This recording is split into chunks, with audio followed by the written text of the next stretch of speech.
Alright, real quick YouTube, because my hours are fixing to roll over again for recap. We are in Dallas, Texas, and there was a guy who made a comment about running recaps. I would never be able to drive my 600 miles that I prefer. And I'm sitting here looking at my clock, and I love proving people like that wrong. So, I got down to 7 minutes on my DOT time. We dropped the trailer. We are at our place for the night.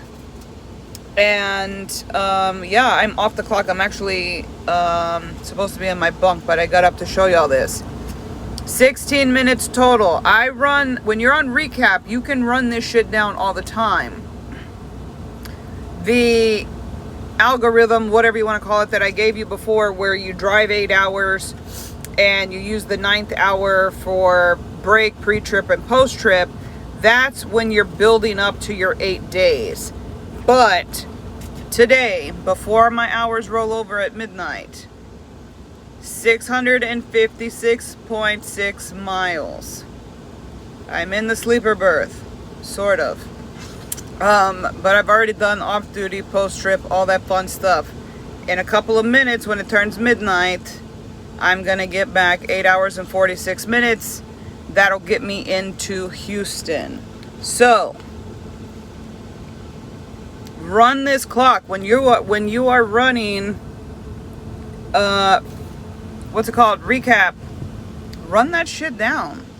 At midnight, or whatever time your time at midnight, basically, whatever your time zone is, that's when your time is going to renew. So when we were in California recapping, we could recap in California at 10 p.m. because I'm Central Standard Time. So midnight here, 10 p.m. over there, we were able to roll and just keep it going. So when we got into Mountain Time, we started in El Paso this morning and made it all the way to Dallas. We were in Mountain Time, so we were able to kick off at 11. So now we're Central Time, and I'm actually going to be deadheading, which means just bobtailing, no load, no nothing. From here, I'm on my 10-hour break.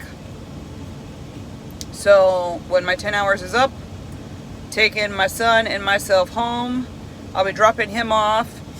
I am going to be bringing my 3-legged dog with me for a little while, see how she likes it. But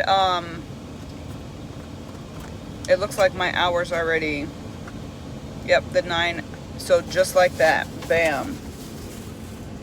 9 hours and 2 minutes that I have for tomorrow. Now granted, I just drove 11 hours and worked a full 12-hour shift, so I can't utilize those hours until my 10-hour reset. But I wanted to get y'all that information. You definitely can run 500 and 600 miles. You just have to make sure that you work your clock and make sure that you're rolling those hours over so that you have the amount of time that you need to drive those miles. And whenever I get home, I'll situate my check stubs to show y'all the difference. There is a $500 difference at least between resetting, doing the 34-hour reset, and running recap. And I've done both over the last 3 weeks, and I will show y'all the difference. So, I just wanted to get that to y'all. Good night.